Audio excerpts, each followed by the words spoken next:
계시는 내용이어서 짧게 이야기를 하겠습니다. 정부의 사회서비스 투자 예산은 지금 2020년 현재 기준으로 해서 이렇게 나오고 있습니다. 총 41조 원의 규모입니다. 이용자는 바우처 통계에 기초하면 60만 명 내외의 규모라고 합니다. 그리고 여기에 제공되는 인력은 19만 명에 달하고 있습니다. 사회서비스의 공급 주체나 현황을 보시면은 법인이나 단체, 개인을 합치면 거의 한 98%가 넘는 규모로 민간에서 진행되고 있다고 합니다. 시설에 있어서도 국공립시설이 11% 정도 된다고 하는데 이 중에서 직접 운영하고 있는 것은 0.4%에 불과한 상황이다라고 하는 것이죠. 정부가 제출하고 있는 8대 바우처 사업 현황을 표로 한번 보시면은 2009년에서 2019년까지 10년이 경과하는 동안에 예산은 8.5배가 늘었고 제공기관은 4.3배가 늘었습니다. 인력 또한 2.5배가 늘었고요. 이용자 수도 대단히 많이 증가했습니다. 이런 변화가 있었다는 거고요. 이런 민간 중심의 사회 서비스 전달 체계가 가지고 있는 문제점을 간단하게 얘기해 보겠습니다.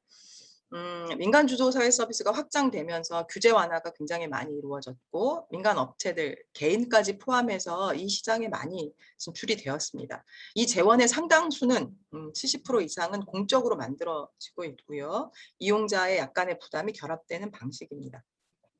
이 사회 서비스의 공급은 바우처라고 하는 것을 통해서 이루어지는데 이 바우처 방식은 소비자의 선택권 보장, 민간 부분의 경쟁의 효율성이라고 하는 목표를 세웠지만 현실에서는 완전히 다른 모습이라는 거죠. 이미 많은 글을 통해서 이 문제점들은 확인이 되고 있는데요. 간단하게 요약하면 이렇습니다. 수익 창출을 위한 불법 부당행위나 편법행위가 마구 일어나게 되고요. 개인과 영세 업체들이 난립하면서 낮은 질의 사회 서비스들이 이루어졌다는 것입니다. 그리고 이용자의 선택권은 오히려 제약됐고 이용자들은 지역사회와 분리된 시설에서 생활하는 모습들이 있었다는 것이죠. 공공 서비스의 이용은 거의 불가했고요. 지속 가능성 자체가 결여되어 있는 상황이었습니다. 마지막으로 사회 서비스 노동의 노동권의 보장이 회피되고 노동 조건이 하락하는 모습을 보였습니다. 세 번째로 그러면 문재인 정부의 사회 서비스 정책은 어떠한가를 간단하게 보겠습니다. 문재인 정부가 공약으로 제출했던 것은 일자리의 창출하고 사회 서비스의 국가 책임 확대를 해내겠다라고 하는 것이었습니다. 그 이름이 사회 서비스 공단이었습니다. 그런데 집권하고 난 이후에 2017년에 일자리 정책 5년 로드맵이라고 하는 것을 발표하면서 내년까지 34만 명의 일자리를 확충하겠다 이렇게 했다는 것이죠. 그리고 1년이 지나고 난 18년에는 이게 이제 변경되어져서 7만 4천 개의 일자리 창출로 오히려 하락하였습니다. 그리고 19년에는 또 이제 사회 서비스 원이라고 하는 이름으로 시범사업 추진 계획을 발표하면서 전체 6만 3천 개의 일자리 창출로 대폭 후퇴하였습니다. 이런 정책의 후퇴는 예견된 것이기도 했는데요. 일단 민간과 공공의 협력, 나아가서 민간의 주도성을 인정하는 것 하에서 공공부문이 보조적 역할을 하는 것으로 사업이 집중되고 있었기 때문에 이 정책은 필연적으로 후퇴할 수밖에 없었습니다. 그 중에서도 사회 서비스 원과 관련한 걸 한번 살펴볼 텐데요. 지금 현재 사회 서비스 원은 17개 광역 시도 중에 11개 지역에서 운영 중이고요. 21년에 울산, 전북, 제주에 설립이 되었거나 될 예정입니다. 그리고 내년에 충북, 경북, 부산 이렇게 해서 완료될 예정인데요. 사회서비스원은 종합재가센터 2개 설립을 기본으로 하고 있고 전체적으로 재가센터 26개가 운영 중이고 올해 10개가 더 신설될 예정이라고 합니다. 구체적인 자료는 자료 미리 제공해드린 자료를 통해서 각 지역별로 어떻게 이루어지고 있는지도 보시면 좋겠습니다.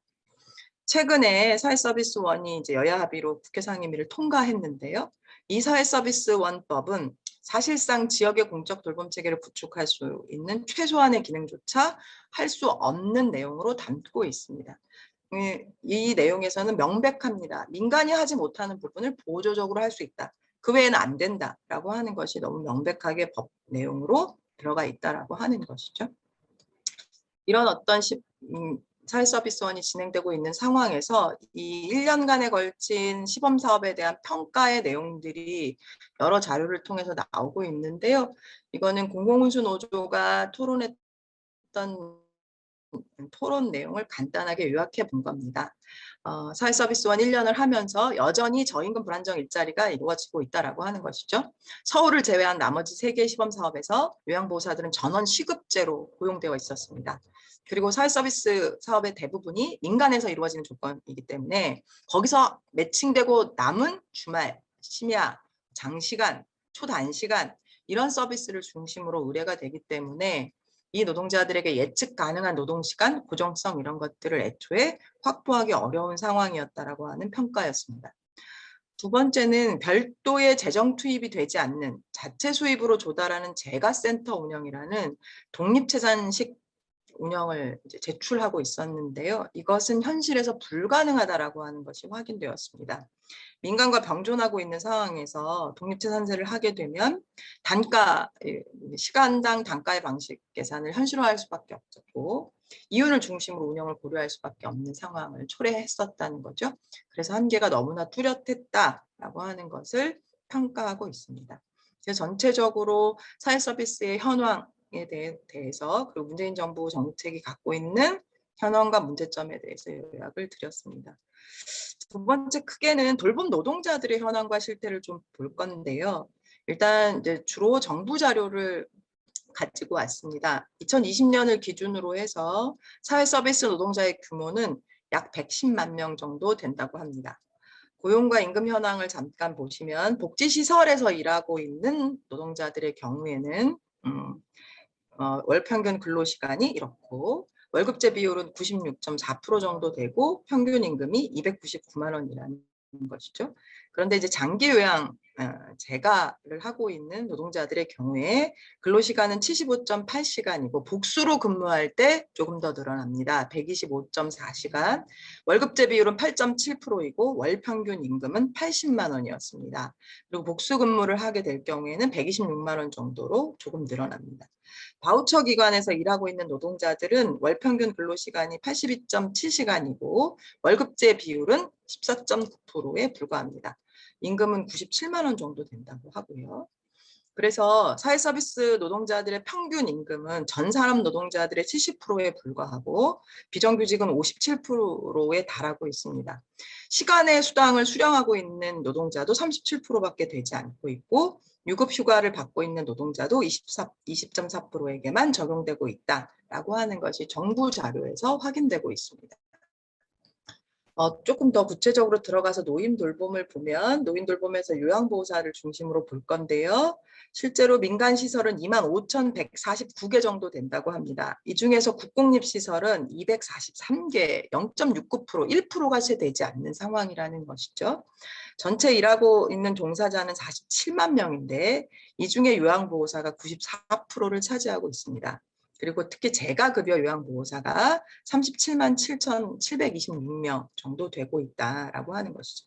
이 요양보호사들의 고용 형태를 보면 정규직은 33.6% 정도 되고요. 나머지는 전일제 계약직이거나 시간제 계약직입니다. 그리고 근무 시간은 108.5시간 정도 되고 임금은 114만 원 정도 된다고 하고 있습니다. 그다음 휴일 수당 지급은 한 42%, 주휴 수당 지급도 59.2%, 장기 근속이나 이런 것과 관련한 지급도 19.4% 정도에 불과하다라고 하는 것이죠. 두 번째는 보육입니다. 보육은 3만 5천 개 어린이집이 있다고 하고요. 보육 교직원은 32만 명, 그중에서 보육교사는 23만 7천 명 규모라고 합니다.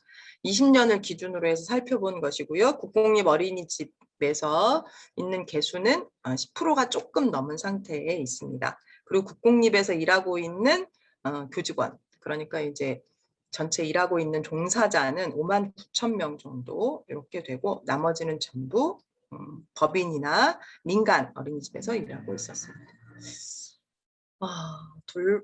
보육 노동자들은 월 평균 급여가 213만 원, 이게 가이드라인처럼 제출이 되기 때문에 기준급여가 나오는데요. 국공립 어린이집에 있는 혹은 법인이나 직장 어린이집에 있는 교사는 한 평균 240만 원 정도 받는다고 합니다. 그러나 민간 어린이집에 있는 가정이나 민간 어린이집에 있는 노동자들은 190에서 200만 원 수준인데요. 대략 한 70% 내외 정도로 임금을 수령받고 있다고 합니다. 그리고 시간의 근무 비율은 61.2%나 되고요. 별도의 휴게 공간이나 휴게 시간 보장을 하고 있지 못하다라고 하는 게 이미 일자리위원회에서도 지적되었습니다. 얼마 전에 공공운수노조나 공공연대노조가 설문조사를 한 것에 따르면 84% 정도가 휴게 시간을 사용하지 못하고 있고 집에까지 가서 업무를 하고 있는 노동자도 90%가 넘었습니다. 학교 돌봄 전담사의 경우에는 1만 3천 명 중에 84%가 시간제 돌봄을 하고 있다. 그리고 일하고 있는 노동 시간 중에 보육 시간으로 규정된 것만 근로시간으로 인정받고 있는 상황이다라고 하는 것을 확인할 수 있습니다. 장애인 활동 지원으로 넘어가겠습니다. 장애인 활동 지원은 2020년 기준으로 해서 활동 지원사가 99,600명 정도 되는데요. 지금 최근 자료를 찾지 못했는데 2018년을 기준으로 해서 예산이 대략 이렇고 월 평균 급여 양이 131만 원 정도 되는 것으로, 그 다음에 월 평균 일하고 있는 시간이 122시간으로 나오고 있습니다. 2020년을 최근 자료는 제가 못 찾아봤습니다만 활동 지원 수가가 13,500원이어서 실제로 적용되는 임금이 8,590원 정도 된다고 합니다. 노동자들의 노동 시간이 120에서 150시간이고 임금도 대략 120, 좀 아까 평균 임금 나온 것처럼 이렇게 된다는 것이죠. 활동 지원을 하고 있는 노동자들이 제기하고 있는 문제는 교통비나 식비가 전혀 포함되지 않고 야간에 급하게 가게 되는 그런 노동들, 초과 노동들에서는 전혀 제대로 된 어떤 수당을 받지 못하고 그러다 보니까 이제 어려움이 있다는 것이고요. 그다음에 초과 노동을 해야지만 그나마 적정 임금이 어느 정도 보장되는 그런 상황이다라고 하는 얘기들을 하고 있습니다. 여기서도 마찬가지로 휴게 시간이 보장되지 않는다는 것이죠. 이런 얘기를 하고 있고요. 그래서 실태에 대해서 장애인 활동 지원과 보육, 요양보호사를 중심으로 해서 간단하게 살펴보았습니다. 구체적인 내용은 자료를 한번 봐주시면 좋겠습니다. 제가 이제 중심되게 이야기할 거는 그렇기 때문에 이 사회 서비스의 공공성을 확보하기 위해서 어떤 체계가 필요하냐라고 하는 것인데요. 저희는 공공지역사회 공급체계를 제출하고 있습니다. PCP로 얘기를 하고 있는데요. 퍼블릭 커뮤니티 파트너십이라고 하는 것으로 한번 모델을 정리해 보았습니다. 현재의 사회 서비스는 민간 공급 체계로 가게 되면 시장과 경쟁의 원리를 가지고 산업적 요구를 충족하고 있는 것으로 귀결된다는 것이죠. 그리고 이해관계에 따른 구성원들의 어떤 갈등이 형성되는 것으로 귀결됩니다. 그리고 이것은 공공성을 파괴하고 노동권을 약화시키는 것이었다는 거죠. 그러면 공적인 공급 체계를 만들면 어떤 것으로 되어야 하는가라고 하는 점에서 연대와 협력의 원리를 바탕으로 하고 필요의 충족, 그리고 이 과정에서 만들어지고 있는 관계들을 새로운 사회적 관계로 형성하는 그런 모델로 전환하는 것이 필요하다라고 하는 것입니다. 그래서 그것을 한번 정리해 본 것이고요. 그렇다면 PCP의 공급 체계가 왜 필요한가라고 하는 것인데요. 첫 번째는 사회 서비스는 보편적 권리라고 하는 것입니다. 그래서 누구에게나 필요한 만큼 적용될 수 있고 제공될 수 있어야 한다는 겁니다. 이것이 가능하려면 정부와 지역사회에서 그런 시간과 자원을 제공할 수 있어야 된다는 것이죠. 그리고 그런 인프라를 만들어내는 게 대단히 필수적인 요소다라고 하는 것이고요. 또 하나는 여기서 일하고 있는 노동자들에게 안정된 일자리와 적정한 임금, 그리고 제대로 된 서비스 제공이 가능할 수 있도록 하는 노동 환경을 필요하다라고 하는 것입니다. 이것을 노동의 권리 보장이라고 이야기한다면 이것이 제대로 실현됐을 때 높은 수준의 사회 서비스가 가능하다라고 하는 것이에요. 여기에 이제 통합적인 운영과 이용자 간의 연결 강화까지 결합하면 되는 것인데 이것을 할 수 있으려면 공적인 공급 체계가 필요하다는 것이죠. 그것을 통해서 지속 가능성을 확보해야 한다라고 하는 겁니다. 그렇다면 이 모델 체계는 어떤 원칙과 체계와 운영을 갖고 있느냐라고 하는 것인데요. 일단 지향의 측면에서는 이렇습니다. PCP 공급 체계 모델은 지역사회에서, 지역에서 사회 구성원 모두가 보편적 권리를 누리고 평등하게 어울려 살아가는 것. 이것을 지향한다라고 하는 것입니다. 이것이 가능하기 위해서 몇 가지 원칙이 필요한데 크게 5가지의 원칙을 제출하고 있습니다. 하나는 공공이 주도해야 된다라고 하는 것입니다. 그리고 이 공공의 주도라고 하는 것을 기반해서 사회적 여러 역량들, 뭐 협동조합이든 지역의 주민 조직이든 이런 역량들이 협력을 강화하는 과정으로 가야 한다. 이런 원칙을 가져야 한다라고 하는 것이고요. 두 번째는 사회적 권리로서의 돌봄 구원이라고 하는 것을 보장한다라고 하는 원칙을 가져야 한다고 생각하는 겁니다. 세 번째는 이용자가 자기 존엄과 자기 결정권을 존중받을 수 있도록 해야 한다는 것이고 통합적이어야 한다는 것이고 마지막으로 앞에서도 말했지만 성별 분업화되고 있는 이 돌봄 노동을 성별 분업 자체를 철폐함으로써 모두가 함께하는 노동이 되어야 한다라고 하는 것입니다. 이러한 원칙 하에 공급 체계를 얘기하는 건데요. 일단 가장 크게는 통합 가사 돌봄 서비스 센터입니다. 지역 중심으로 이 통합 가사 서비스 돌봄 서비스 센터를 만들자라고 하는 것이고요. 거기에 사회 서비스원이 앵커 기관으로서의 보조적 역할을 할 수 있도록 해야 한다라고 하는 것입니다. 그래서 공급은 지방 정부가 하고요. 이용자하고 노동조합, 그리고 협동조합이나 주민공동체가 함께 참여해서 공급할 수 있는 체계를 구축하는 것을 말하는 것입니다. 운영에 있어서는 크게 3가지인데요. 분절적인 형태의 돌봄이 아니라 생애 주기를 고려하는 통합적인 형태의 돌봄 운영이 이루어져야 한다라고 하는 것이고요. 그리고 특히나 노인들의 경우에는 돌봄과 의료가 완전히 분리되어 있지 않다라고 하는 것입니다. 그래서 의료와 돌봄을 통합해 들어감으로써 병원과 시설이라고 하는 관계에서 지역과 자택으로 그리고 지역에서 함께 케어하는 형태로 변화시켜내야 한다. 그래서 공공의료의 확충이나 지역 주주의 문제도 함께 제기하고 있습니다.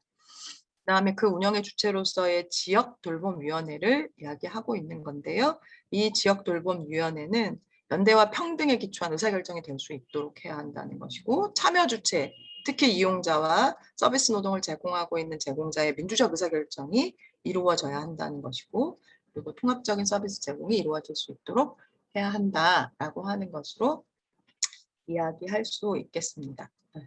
이런 모델에 기초해서 이걸 가능케 하려면 크게 8가지의 과제를 저희가 제출하고 있는데요. 하나는 위탁 운영하고 있는 민간 부문에 위탁 운영되고 있는 사회 서비스 부문을 재공영화하는 것입니다. 그래서 이런 과정을 통해서 공공 주도의 기반을 만들어내고요. 그리고 공공사회 서비스의 기관을 다양한 방식으로 확대해 들어가야 된다라고 하는 것입니다. 최근에 어린이집이나 이런 것이 이제 국공립 어린이집이 조금씩 생겨나고 있는데요. 이런 것뿐만 아니고 좀 더 다양한 형태의 기관들을 확대해서 노인과 장애인과 돌봄 전반에 대한 서비스 제공이 가능할 수 있도록 해야 한다라고 하는 과제를 제출하고 있습니다. 세 번째는 앞에서도 얘기했는데 기초단체, 그러니까 광역이 아니라 기초단체, 더 나아가면은 이제 읍면동까지도 내려갈 수 있다고 보는 건데요. 기초단체의 통합가사 돌봄 서비스 센터를 만들어서 지금 앞에서 말했던 그런 내용들을 통합적으로 운영할 수 있도록 해야 한다는 것이고요. 지금 만들어지고 있는 혹은 만들어진 사회 서비스원의 한계가 뚜렷하기 때문에 이것은 앵커 기관 정도의 수준에서 위상을 만들고 거점들을 활용해야 된다라고 하는 것입니다.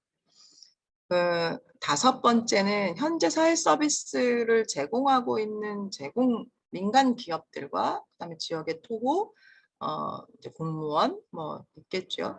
이런 어떤 그다음에 이익단체들이 결합되어 있는 현재의 권력을 바꿔내기 위한 이용자와 지역 주민 노동자의 권력 동맹이 이루어져야 하고 이것을 통한 전환이 만들어져야 한다라고 하는 과제를 제출하고요. 그럼 이제 재원 문제와 관련한 얘기가 많이 나왔는데요.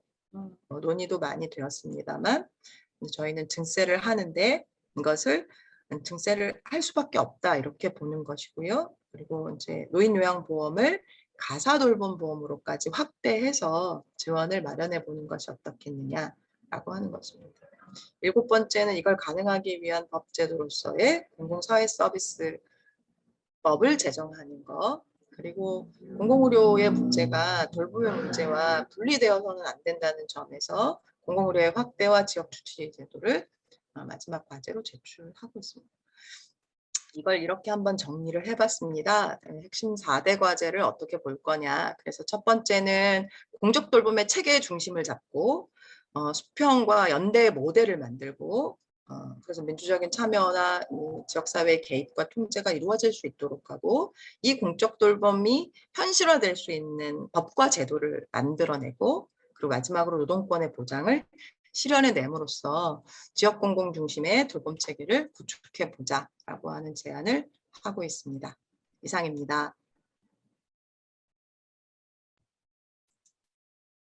네, 수고하셨습니다. 네, 바로 이어서 가사 돌봄 노동의 가치와 정책의 과제라는 주제로 지수동지가 발제를 해주시도록 하겠습니다.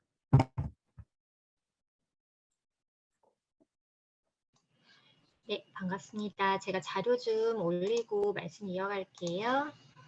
지금 방금 1차로 진행하셨던 지연동지 발제문도 지금 채팅방에 올려드렸고요.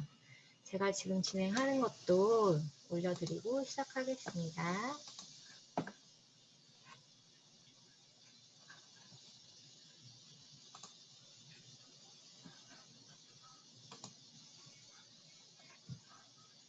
네, 화면 공유 시작할게요. 잠시만요.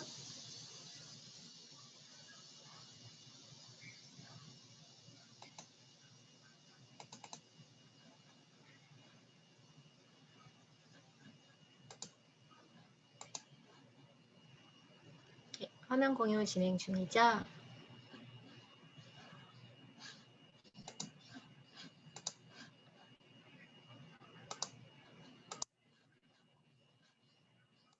잠시만요. 죄송합니다.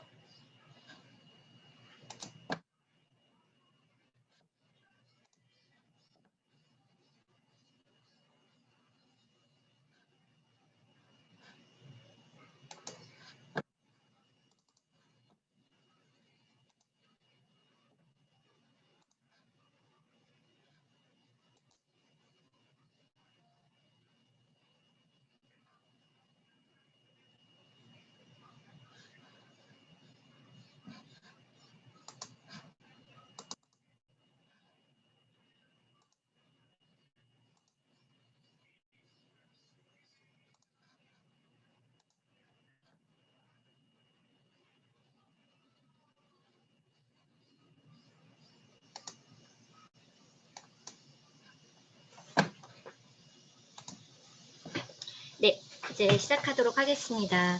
역시 가사돌봄 사회와 여성행동에서 같이 준비한 자료라는 점 미리 말씀드리고 시작을 하겠습니다.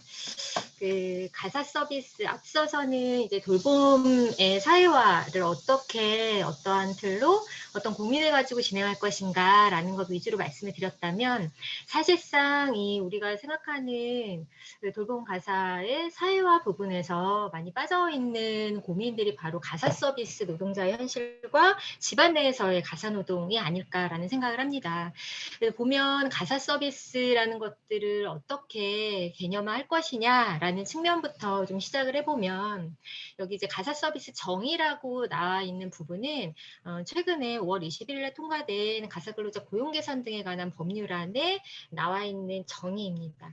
가정 내에서 이루어지는 청소와 세탁, 주방일과 가구 구성원의 보호, 양육 등의 가정생활의 유지 관리에 필요한 업무를 수행하는 것. 즉 우리가 자칭 돌봄 노동이라고 이야기하는 것과 그리고 청소, 세탁, 주방일과 같은 여러 가지 생활의 유지를 이야기하는 것이 주로 이제 가사노동이라고 이야기되는데 사실상 가사노동과 돌봄노동이 그다지 이렇게 명확하게 구분되는 것은 아니라는 생각이 드는데 어쨌든 지금 상황에서 가사 서비스를 일정 정도 독립적으로 또 이루어지고 있는 측면이 있기 때문에 거기에 대한 부분으로 조금 좁혀서 이야기가 좀 진행되는 측면이 있습니다.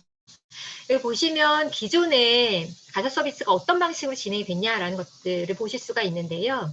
보통 이제 가사 노동자와 이용자 간의 직접적인 사인 간 계약이 이루어지거나 아니면 직업 소개서를 중간에 끼고 여기에서 기관은 알선의 역할을 하는 것으로서 노동자를 배치하고 거기다 수수료나 연회비를 통해서 수익을 창출하는 이런 방식으로 진행이 되었다면 이제 가사 서비스 관련된 법이 통과되고 시장을 공식화하겠다고 이야기하고 있는 것은 뭐냐면 서비스 기관을 사이에 두고 가사 노동자는 근로계약을 체결하고 그리고 이용자는 이용계약을 체결해서 실질적인 기관과 노동자 사이에 근로계약을 중심으로 해서 관련된 노동법적 보호를 전제로 해서 진행하겠다라는 부분입니다.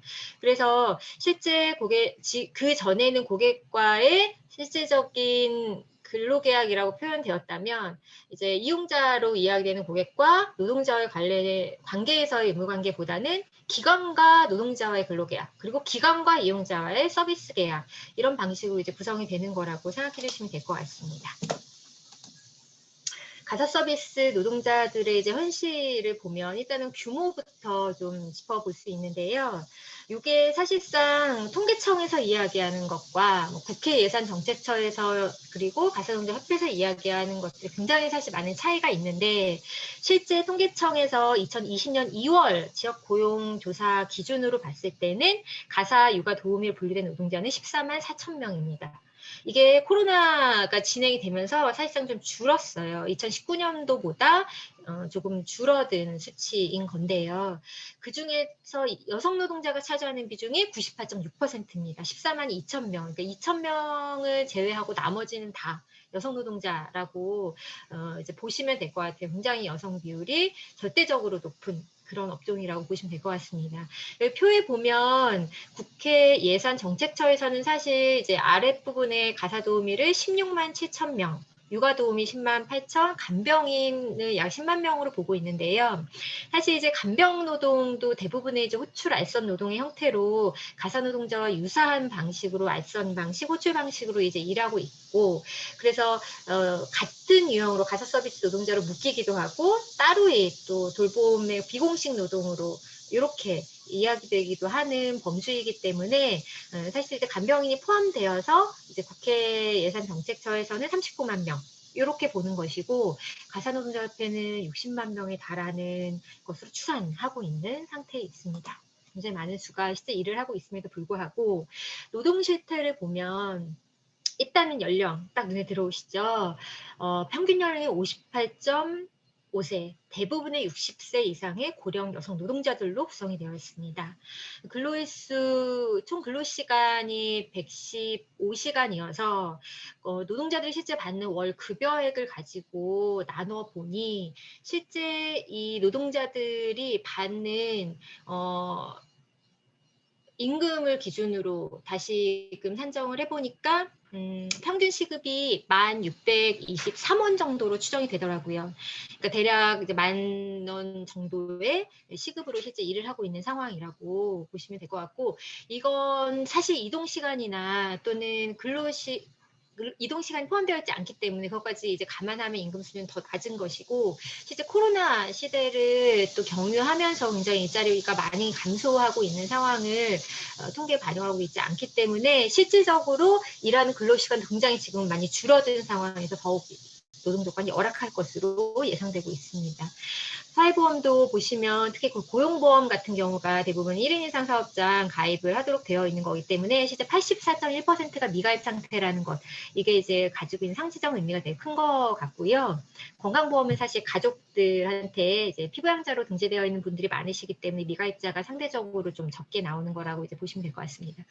노동 조건을 보면 굉장히 이제 근로계약이라는 것들을 통해서 이루어진 것이 아니기 때문에 호출알선의 이름으로 진행이 되는 일자리는 굉장히 불안정하고 굉장히 소득이 불규칙한 그런 형태를 띠고 있습니다. 그리고 이것이 아까 이제 해봤듯이 이제 10,000원 정도의 이제 시간 임금이라고 이제 말씀드렸는데, 그렇게 이제 되거나 또는 이제 또 한편으로 간병인이나 또는 입주 가사 노동자 같은 경우에 굉장한 장시간 노동의 문제가 또 발생이 되게 되는 거고요. 그래서 이제 간병인이나 이렇게 입주 가사 노동자들의 노동 시간으로 이렇게 나눠보면 실질적으로 진짜 뭐 시급이 3,000원대에서 5,000원대 정도밖에 나오지 않는 뭐 이런 상황도 실제 발생하고 있는 상황이 있습니다. 그리고 이제 업무상 발생하는 위험에 대한 비용도 역시 뭐 산재 같은 건 이제 꿈도 꿀 수 없는 상황이기 때문에 실제 일을 하다가 이제 근골격계 질환뿐만 아니라 굉장히 많이 허리를 다친다거나 물건을 들다가 삐끗한다거나 아니면 화상이나 뭐 베인다거나 많은 이제 상처들이 있음에도 불구하고 개인적으로 부담해야 되는 이런 상황에 있고 실제 이제 이용자와의 갈등 문제를 통해서 이제 굉장히 인격적인 모욕과 무시를 경험하기도 하는 그런 상태에 있습니다. 또 한편으로는 이제 그 가사노동자들이 그렇게 일을 하고 있다면 실제 이제 무급 가사노동의 현실은 어떠한가라는 측면은 통계청에서 가계 생산 위성 계정이라는 걸 5년에 한 번씩 무급 가사노동의 가치를 평가해서 발표하는 과정이 이제 진행되고 있는데요. 올해도 2019년도를 기준으로 하는 가사노동이 창출하는 가치에 대해서 산정이 된 바가 있습니다. 무려 490조 9천억입니다. 국내 총생산인 GDP의 25.5% 4분의 1 이상의 경제 규모를 가지고 있는 이 가사 노동이 실제 돈으로 환산되고 있지 않다라는 것을 확인할 수 있는 부분이고요. 그래서 이제 2019년도 관련해서 표 보시면 될 것 같습니다. 궁금해하시는 거 고정자본이 뭐냐? 요거는 뭐 냉장고나 세탁기와 같은 실질적으로 가사 노동을 돕는 여러 가지 전기 그 제품이라던가 이런 것들을 이제 구매하는 그 비용을 고정자본 소모로 해서 계산하는 거라는 거 참고로 말씀드립니다. 여성 비중과 남성 비중을 보면 실제 여성의 가사 노동이 71.5%, 남성이 27.5%, 여성이 훨씬 많은 상황인데요. 요거는 조금씩은 여성 비율이 줄고 남성 비율이 조금씩은 올라가고 있는 상황에 있습니다. 그리고 서울시에서 발표한 성인지 통계를 보면 하루에 가사노동 시간이 이제 요거는 이제 전체적으로 봤을 때 여성이 2시간 26분, 남성이 41분밖에 되지 않는 수치가 아직도 나오고 있고 맞벌이 가정에서도 가사노동 시간은 여성은 2시간 1분, 남성은 38분이라는 걸로 그다지 큰 차이를 보이지 않고 있는 모습을 확인할 수 있습니다. 즉 여성이 공적 노동에 진출한다 하더라도 그것이 집 안에서의 가사노동을 줄이는 것은 아니다라는 것을 확인하는 수치이고요. 실제 시간 부족으로 인해 가장 줄이고 싶은 일에서 여성과 남성의 이제 유급 노동을 제외한 나머지를 보면 여성은 가사노동, 돌봄노동을 줄이고 싶다라는 것이 굉장히 큰 비율로 나타난 반면 남성 같은 경우에 그런 부분이 확인되지 않고 있다는 점. 확인을 할 수 있습니다. 즉 일터와 가정에서 굉장히 이중의 노동을 수행하고 있지만 가정 내 무급 노동에 대한 사회적 보상에 대해서는 전혀 초보적인 수준의 노동도 진행되고 있지 못함을 확인할 수 있습니다. 그 과정에서 이제 최근에는 이제 플랫폼 산업으로 계속해서 이제 확산되고 있는 가사 서비스 시장이 있습니다. 2015년도에 그 인터파크 자회사였던 홈스토리 생활이 대리주부라는 이제 출시하게 됩니다. 이게 이제 사실상의 국내 플랫폼 기반의 가사 서비스의 거의 시초라고 할 수 있는데요. 그 이제 업체들이 굉장히 많이 늘어나서 2020년 현재는 총 39개 업체에 달하고 있고 매출액 역시 1,400억 원 규모로 매년 증가 추세에 있습니다. O2O 산업이라고 보통 이야기해야 되는 건 온라인 투 오프라인. 그래서 온라인과 오프라인을 이어주는 산업을 O2O 사업이라고 보통 이야기하는데 여기서도 보면 이제 다운로드 횟수나 이런 것들을 보더라도 굉장히 많은 사람들이 실질적으로 이 서비스 플랫폼을 이용해서 가사 서비스를 이용하고 있다는 걸 확인하실 수 있습니다. 그래서 한 사례를 보면 이제 미소라는 업체가 굉장히 지금 설문조사가 뜨고 있네요. 그 가사 서비스 업체 미소라는 업체가 이제 대표적인 업체로 하나 이제 가져와 봤는데 역시 2015년도에 이제 가사 서비스 시작을 하고 굉장히 많은 그 최근에 이용자가 굉장히 많이 증가하는 상황에 있습니다. 그래서 이용자가 30만 명 이상 될 것으로 이제 보고 있는데 보면 시간당 이제 보면 2시간 요금입니다. 그래서 1회 이용하는데 33,000원. 정기로 하면 이제 3만 원 미만으로 떨어지는 거고요. 뭐 2시간에서 8시간까지 이렇게 해서 요금표가 작성이 되어 있는데요. 그래서 보면 실제 과거와 달리 2시간 동안 이동을 해서 일을 하고 2시간 후에 다른 집으로 이동해야 되는 노동이 생겨났다는 걸 확인할 수 있습니다. 요금이 굉장히 저렴하게 사실상 가사 서비스를 이용할 수 있는 상황임을 확인할 수 있는데요. 그래서 이제 노동자 임금은 시급으로 되어 있는데 이건 사실은 구체적인 자료를 저희가 가지고 있지 못하기 때문에 인터넷 자료를 참고한 바에 의하면 시급이 9,600원을 기본으로 해서 최고 14,000원 정도까지인 거고, 대리주부 같은 경우에는 시급 16,000원 정도가 이제 최고인 것이고, 8시간 서비스, 1시간 휴게 시간이라든가 이런 것들은 이제 실제 진행되고 있는 바가 있는데, 대리주부 같은 경우에는 실제 요 가사 서비스와 관련된 법안 통과 시에도 굉장히 많은 공을 들였던 업체이기도 하고, 실제 그 가사 노동자 1,000명을 그 샌드박스 특례로 해서 노동자를 직접 고용해서 사대보험 적용하면서 이렇게 진행하는 과정들을 실제 거쳤던 과정도 있었습니다. 그때 사실 노동법이 적용되지 않는 노동자들이 있음에도 불구하고 그런 샌드박스 특례로 일부 제대로 된 근기법을 적용하지 않고 이런 방식으로 진행한 것에 대한 비판이 굉장히 많았던 것을 기억하는 분들도 있으실 것 같고요. 그래서 전통적인 가사노동 시장의 노동자들이 온라인 플랫폼 시장도 굉장히 빠르게 유입이 되고 있는 상태입니다. 그 과정에서 이제 지금 특히 이제 30대나 40대 노동자들도 온라인 플랫폼 시장을 통해서 이제 일을 구하고 있는 이런 상황들이 있고, 실제 맞벌이 부부의 이제 그 증가로 인해서 굉장히 수요가 폭발적으로 증가하고 있는 상황이 있기 때문에 굉장히 이제 대형 플랫폼 업체들이 이제 살아남게 되면 거기에서 막대한 이윤을 가져갈 것이다라고 예상하고 있습니다. 근데 이제 아까 보셨겠지만 예전에는 이제 4시간, 8시간은 기본으로 한 가정에서 일을 할 수 있었지만 플랫폼 시대는 이제 일회성 정기적으로 방문하는 것도 아니고 2시간, 3시간이라는 아주 쪼개지는 노동으로 굉장히 많이 분절화되고, 그리고 또 이제 별점, 아시겠지만 그 별점이 요즘 배달의 민족이나 쿠팡 이런 거 해보셔도 그 별점이 그 얼마만큼 매출에 영향을 미치는지를 확인할 수 있는 것처럼 노동자들의 노동의 평가가 바로 고객들의 주관적인 선호에서 결정되는 별점 노동으로 인해서 굉장히 많은 강화된 노동 조건을 경험하고 있는 상황에 있습니다. 그 과정에서 가사 서비스 시장이 이제 비공식적 시장에서 제도화되는 과정들로 이제 넘어가고 있는데, 가사노동이 실질적으로 전형적인 여성의 일로 지금까지 이야기되면서 제대로 된 평가나 가치로 인정을 받아오지 못했습니다. 아까 그 가계 위성 개정도 시작한 지 얼마 안 됐던 부분이 있었고요. 그래서 가사 서비스 노동 역시 굉장히 이제 공적 영역의 규범을 적용이 어렵다는 인식이 굉장히 지배적이었죠. 그 과정에서 가사노동자들의 낮은 지위와 대우가 굉장히 정당화되었던 과정이 있는데, 아까 보셨겠지만 60대 이상의 고령 여성 노동자들이 굉장히 많습니다. 이들에 대한 사회적 무관심과 평가절하라는 것들이 이 안에 포함되어 있다는 것이고요. 그래서 68년 동안 근로기준법 사각지대에 가사노동자들이 방치되어 왔던 과정이 있었습니다. 그 과정에서 실제 가사노동자들한테 노동법 적용을 하겠다라고 이야기되었던 가사근로 고용개선 등에 관한 법률안이 올해 통과가 됐습니다.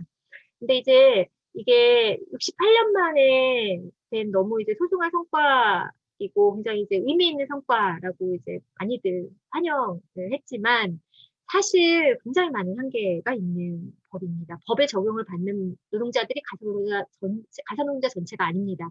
인증기관에 직접 고용된 노동자만 이 법에 대한 대상이 되기 때문에 인증기관이 아닌 곳에 있는 노동자들 같은 경우에는 전혀 이것에 대상이 되지 못하는, 그리고 이제 특례 조항을 통해서 노동시간에 따라서 실제 연차 유급 휴일이라든가 근로시간 내에서도 이제 근로기준법과 다른 기준이 적용이 될 수 있고, 의미 있다고 판단되는 15시간 최소노동 규정도 역시 포괄적인 예외 규정을 적용을 하고 있는 한계가 있습니다. 전통적인 그 직업소개소나 미인증 업체 이런 데들은 이제 계속 남게 되는 거죠. 국회공정위원회 때 정부가 스스로 이야기했습니다. 기존의 직업소개 방식이 적어도 절반 이상의 시장을 차지할 거다. 그래서 재계에서 걱정하는 그런 뭐 단체 행동, 파업 이런 것들은 뭐 상당히 낮을 것이다. 뭐 이렇게 실제 정부가 답변하는 과정을 보더라도 실제 이것이 어느 만큼 이제 인증기관으로의 유입을 실제 가져올 수 있을 것인가에 대해 정부 역시도 굉장히 회의적인 상황에 있는 거죠. 그래서 이제 미인증된 유료 직업 소개소들 역시 사실은 명백한 파괴업체이고 이들의 사용자 수는 부정한 이유가 전혀 없음에도 불구하고 이를 통해 노동하는 가사노동자들 또는 이용자와 직접적인 계약을 체결하는 노동자들은 노동법 적용에서 배제가 되는 상황에 놓여 있습니다. 그래서 전체 노동자들의 근로법 적용을 통한 노동권 보장 싸움이 계속해서 진행되어야 될 우리의 과제로 남아있는 상황이고요.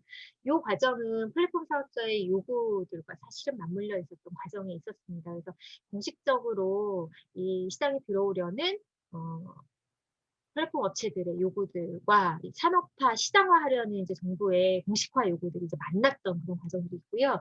특히나 위험한 것은 고용노동부의 이제 연구 용역이 최근에 이제 시작된다는 이야기가 있는데, 해외 이제 이주 노동자들을 유입을 시켜서 가사 노동자들의 열악한 노동 조건을 유지하려는 연구 용역이 시작되고 있다는 것, 요거 굉장히 우려스러운 상황입니다. 지금 이제 가사노동, 돌봄 노동의 사회화와 가치 인정을 위한 과제를 이제 살펴볼 건데요. 그것을 위한 방향성은 크게 이제 세 가지, 탈상품화와 탈가족화, 탈성별화라는 세 가지 목적을 가지고 진행이 되어야 한다라고 판단하고 있습니다. 잠시만요. 잘 안 없어지네요. 이 빨간 색깔 이거 다들 보이시는 건가요? 안 없어지네요. 어쨌든 계속 진행해 보도록 하겠습니다. 이제 몇 가지 이제 요거를 저희가 이제 정식화해 봤는데요. 첫 번째는 모든 가사 노동자에게 금기법을 적용하고 양질의 일자리를 제공하라는 겁니다. 지금 굉장히 왜곡된 구조로 진행되고 있는 가사 서비스 시장이 있습니다. 지금의 플랫폼 업체나 직업 소개소 모두 다 본인들의 사용자성을 최대한 탈각시켜서 자기들 알선에 위치하게 되고 실질적인 노동자들에 대한 계약 관계를 계속해서 숨기려는 이 왜곡된 구조를 최대한의 안정된 월급제 노동자로 실제로 이 업체의 모든 노동자, 가사 노동자들이 개별적인 뭐 호출 알선의 방식이 아니라 모든 기관에 고용되는 방식으로 진행되어야 한다라는 것이고 그것이 이제 안정된 고용과 양질의 가사 서비스 제공하려면 그것에 대한 공공 서비스 기관의 고용에 대한 고민을 시작을 해야 된다는 거고요. 그래서 이제 서비스 이용자와 서비스 제공자와의 평등한 상호관계 문제 굉장히 중요하기 때문에 거기에 대한 뭐 작업자 이탈권이라든가 이런 문제도 보장이 되어야 함이 당연한 것이고요. 이주노동자 문제 굉장히 중요하다고 봅니다. 정주노동자와 동일한 노동법이 역시 보장하는 문제 굉장히 중요한 부분이라고 보고요. 두 번째 과제는 이제 무급 가사노동자에게 국민연금을 추진을 해보자라는 요구인데요. 사실 가사노동을 최대한 사회화한다 하더라도 남는 문제는 있습니다. 가정 내 무급 가사노동의 부분을 어떻게 같이 인정을 할 것이냐라는 문제, 어떻게 보상할 것이냐라는 문제는 사실 계속적으로 고민되는 지점인데요. 이제 현금 지급 방식에 대한 고민이 사실은 가장 1차적으로 있었습니다. 근데 이제 이게 실제적인 가사노동의 가치, 아까 뭐 여성 2시간이 넘게 남성 1시간 좀 안 되는 시간으로 이제 매일 발생되는 그런 가사노동에 대한 가치를 보장할 수 있으면 충분한 지급이 과연 가능한가라는 고민과 전적으로 여성들한테 이걸 이제 수당으로 지급한다고 했을 때 이 여성들의 성별 역할이 더 강화되진 않나. 그러니까 재가족화될지에 대한 고민이 사실 있는 거고요. 그래서 임금 노동으로 나오는 여성들이 아니라 다시금 재가족화하면서 기존의 성별 역할을 강화하지 않는지에 대한 고민이 사실 좀 많이 있기 때문에 이것을 이제 1차적인 과제로 제출할지에 대한 고민이 많았습니다. 그래서 그 현금뿐만 아니라 현금, 이제 실질적으로 공적 서비스로 가사 서비스를 제공하고 그것을 이용할 수 있는 서비스 구조를 만드는 것, 그리고 필요한 가사 노동 시간에 대한 시간을 저축해서 나중에 연금이나 다른 돌봄 서비스로 돌려받는 방식에 대한 고민을 시작해보는 것이 어떨까.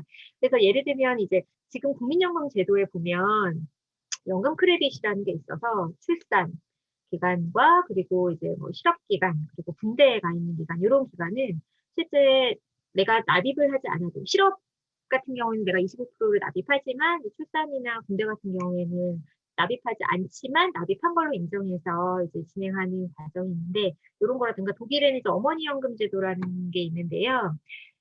이게 그 1992년 이전에 아이를 이제 출산하고 양육한 여성들한테 연금을 지급하는 건데 이게 2014년도에 독일에서 진행이 된 바가 있어요. 그래서 이제 그간 자녀를 부양하기 위해서 전업주부로 살아온 여성과 뭐 여성뿐만 아니라 일부 남성도 해당이 될 수 있겠죠. 전업주부로 살아왔던 그들의 생계 능력이 결여될 수밖에 없었던 것을 사회가 보상해야 된다라는 것으로 해서 진행되는 독일 어머니 연금이라든가 이렇게 사회적 보장 측면에서 가사돌봄 노동을 전담한 기관에 대해서 사회적 기여를 인정하고 그걸 사회보장 제도를 통해서 간접적으로라도 인정한 방안에 대한 고민을 진행해보자라는 것들을 한번 제안을 드리고요. 그리고 세 번째는 성별화 문제 어떻게 할 것인가 라는 측면에서 성평등한 가사돌봄 노동을 위한 제도들을 가져가야 되는 건데요. 요거는 이제 통계를 보시고 특정 성별에게 어떻게 전가되지 않는 방식으로 가사돌봄 노동을 의무화할 것인가. 그래서 이 부분과 관련해서 동성뿐만 아니라 이성도 어쨌든 동반자 관계에서 사용 가능한이라는 전제로 하고 돌봄 휴직제 이제 전면 확대라 쿼터제 방식으로 육아휴직 제도를 충분한 급여가 전제되는 상황에서 좀 다른 성별에게 의무화하는 것. 그래서 아버지의 육아 참여 강제 효과를 위해서 아버지의 달이라는 걸 지금도 이제 진행을 하고 있는 바가 있어요.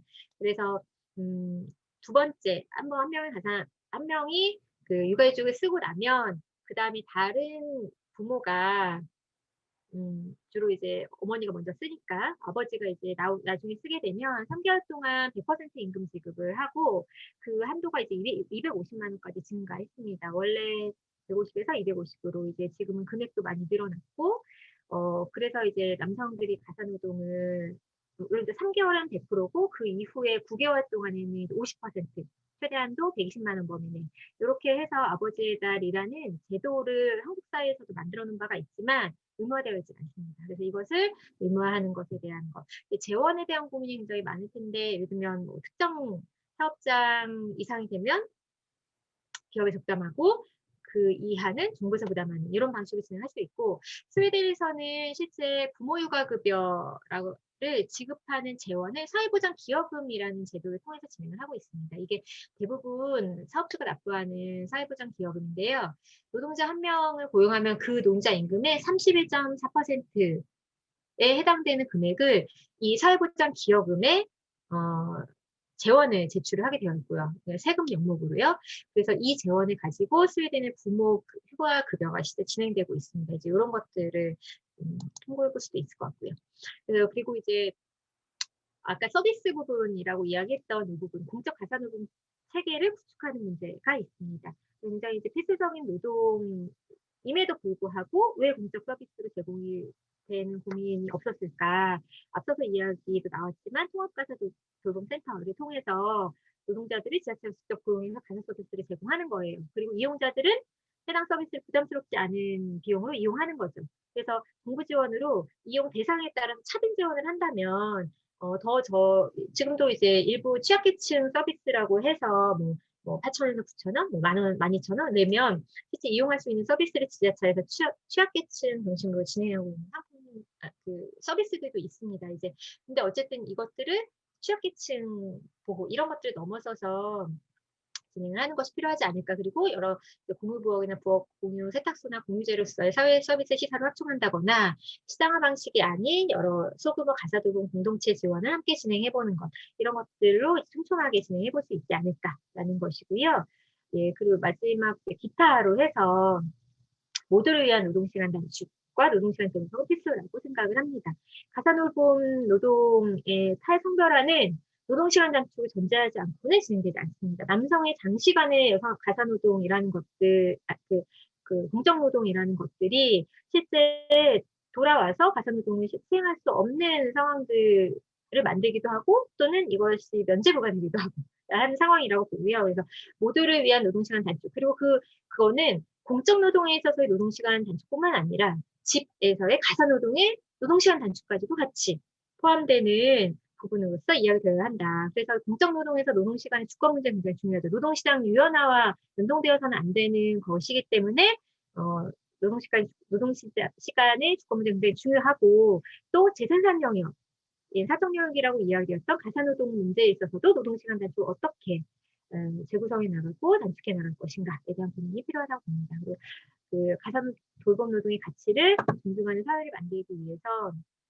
이거 이제 법으로 어쨌든 의무와 권리로서 명기하는 것이 필요하지 않을까라는 생각이고요. 그래서 누구나 상호 돌봄의 가치를 인지하고 내가 돌봄 노동 언제든 수행해야 되는 의무를 사회 구성원이라면 누구나 가지고 있다. 이건 특정 성에게 편중되지 않는 것이다라는 것들을 사회적으로 기본적으로 인식시키는 문제와 그리고 아까 앞서서 이야기했던 여러 가지 제도적으로 실제 노후 돌봄이나 연금 서비스나 뭐 이런 것들을 통해서 실질적으로 돌려받을 수 있는 구조, 상호 돌봄의 선순환 구조를 만들 수 있는 것에 대한 고민을 시작했으면 합니다. 발제가 너무 길었네요. 죄송합니다. 마치겠습니다. 네, 지수동지 수고하셨습니다. 가사노동의 가치와 아직 우리 고민해야 될 주제를 잘 던져준 것 같습니다. 네, 그 발제 진행되는 도중에 채팅창을 통해서 질문이 됐고 이제 거기에 대한 답변도 아주 자발적으로 이렇게 이루어져 갖고 아주 기분이 좋습니다. 네, 이상 발제 두 분의 내용을 들었는데요. 잠시 쉬는 시간을 갖도록 하겠습니다. 네, 쉬는 시간에 여러분 화면 하단에 보면은 눌러보면 설문조사라는 항목이 뜨거든요. 보이시죠, 다들? 네, 그 쉬는 시간에 그 설문조사를 이제 질문이 세 개, 두 개인가 세 개인가요? 세 개 있으니까 간단하니까 그걸 작성해 주시면 감사하겠습니다. 네, 지금 7시 57분인데요. 10분에서 8시 10분에 시작하도록 하겠습니다. 쉬는 시간에 설문조사 꼭 작성해 주시고요. 네, 8시 10분에 다시 시작하도록 하겠습니다. 그 보니까 채팅창에 이제 의견도 있으시고 그리고 여러분들 보이지 않으시겠지만은 이 문자 통역을 하고 계시거든요. 문자 통역을 하고 계시는데 굉장히 말을 빨리 하면은 굉장히 힘들어 하십니다. 그 문자 통역을 하시는 분이 이제 기관지위원장 이주영 동지가 하시고 계시는데 한번 박수를 쳐드릴까요? 네, 잘 보지 못하시겠지만은 네, 그 토론자분들은 이제 좀 말을 좀 천천히 하셔야 이제 문자 통역도 잘 될 것 같습니다. 그리고 이제 그 토론 끝난 후에 잠깐 쉬고 이제 전체 토론 시간을 가질 건데요. 여러분들한테 이제 발언 기회를 드리려고 할 테니까 그 채팅창에 그 발언하시고 싶은 분은 이제 발언 신청을 하시면은 발언 신청한 순서대로 제가 그 발언할 기회를 드리도록 하겠습니다. 네, 그렇게 했다니까 채팅창에 그 발언 신청을 하시고요. 네, 그럼 두 번째 토론으로 바로 넘어가도록 하겠습니다. 참상연구소에 계시는 홍성만 동지께서 이렇게 두 번째 토론을 하시겠습니다. 네, 네, 동지 여러분 반갑습니다. 이렇게 소리가 좀 잘 안 들린다 그래서 제가 특별히 이어폰을 준비해서 꼈습니다. 잘 들릴 거라고 생각이 들고요. 앞에 저 발제 토론해 주신 분들은 좀 대부분 다 아주 좀 진지한 분위기의 동지들이시고 저는 사실 그렇지 못한데요. 근데 이게 아무도 없는 저 방에서 혼자 모니터 보고 떠들려니까 이게 너무 이런 게 저하고 체질이 안 맞더라고요. 안 맞아도 뭐 해야 되는 거니까 하고 있습니다. 자, 저는 뭐 간단하게 좀 말씀드리겠는데요. 이 방이 좀 너무 덥고 뭐라고 해야 되나 너무 오랜 시간 기다리고 그러다 보니 열도 나고 안 그래도 더운데 더 더워서 아주 가사 상태에 접어들려고 하고 있으니까 저도 좀 돌봄이 좀 필요한 사람이니까 빨리 하도록 하겠습니다. 그 앞에 뭐 여러 말씀들 잘 들었고요. 뭐 전 딱 필요한 얘기만 골라서 하는데 제가 하고 싶었던 얘기는 자료집에 다 실려 있습니다. 오늘 그 중에서도 좀 특별히 좀 하고 싶은 얘기만 좀 추려서 10분 이내로 좀 얘기할 걸 좀 준비를 했고요. 첫 번째로 좀 그 제가 말씀드리고 싶은 거는 이게 지금 여기가 당이잖아요.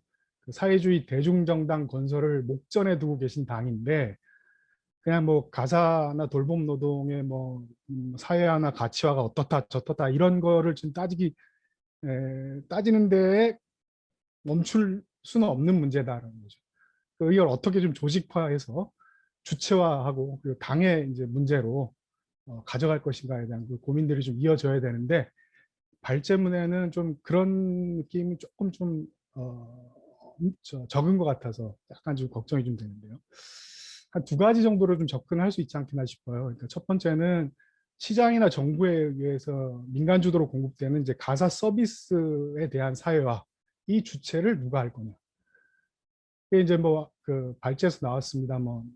나왔습니다만 이제 대리주부를 통해서 형성되고 있는 이제 플랫폼 이제 가사 서비스 노동자나 비공식 이제 호출 노동자들은 이제 있고요.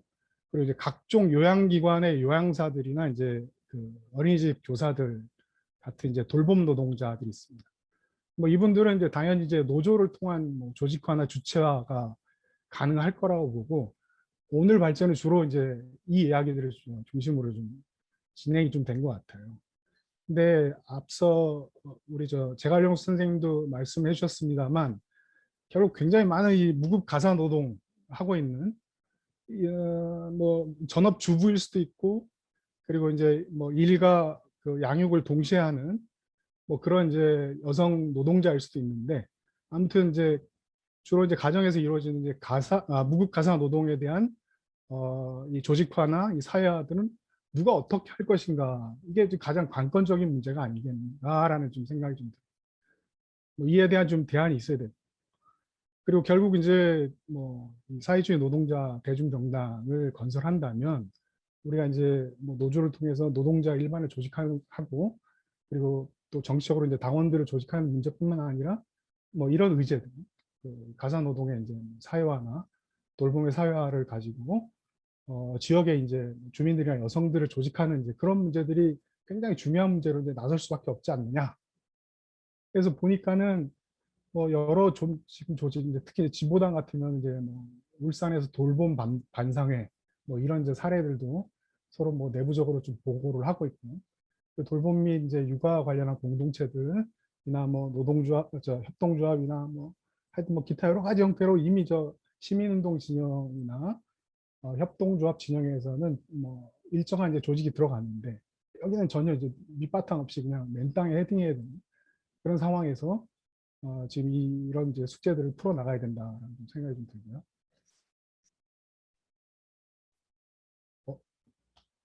네. 그다음에 그런 측면에서 그 앞서 첫 번째 발제에서 이제 공공지역사회 공급 체계를 말씀하셨는데 이 그 지역이라고 하는 지역사회 커뮤니티라고 하는 실체가 사실은 없잖아요.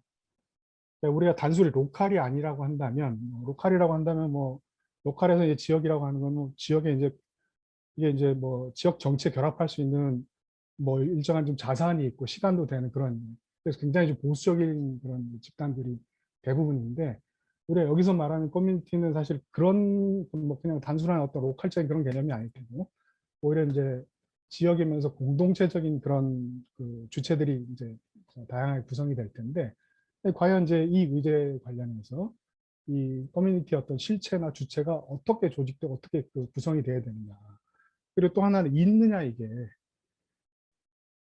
그런 문제도 좀 고민을 해봐야 된다고 생각합니다. 그래서 단순하게 그냥 이런 그런 형태 뭐 공공 지역사회 공급 체계를 구성해야 된다 이런 문제가 아니라 이런 커뮤니티를 형성할 수 있는 그런 운동이 같이 좀 전개돼야 되는 게 아니냐라는 거고요. 뭐 그거는 이제 뭐 특히 이제 다른 것도 아니고 뭐 이런 거 관련해서는 이제 여성 주도의 지역 공동체를 구성하는 것이 뭐 당연히 그렇게 될 수밖에 없는 그런 상황이라 되는데 뭐 그런 이제 고민들을 좀 해봐야 된다라는 생각이고 그걸 가지고 이게 이제 가사와 돌봄의 사회와 어떻게 좀 주체적으로 연결이 되고 그다음에 정치적인 조직화 뭐 우리 여기서는 이제 당적 조직화죠. 뭐 이런 이제 성과로 남을 수 있을지에 대한 좀 적극적인 고민이 좀 필요한 그런 시기가 아니냐.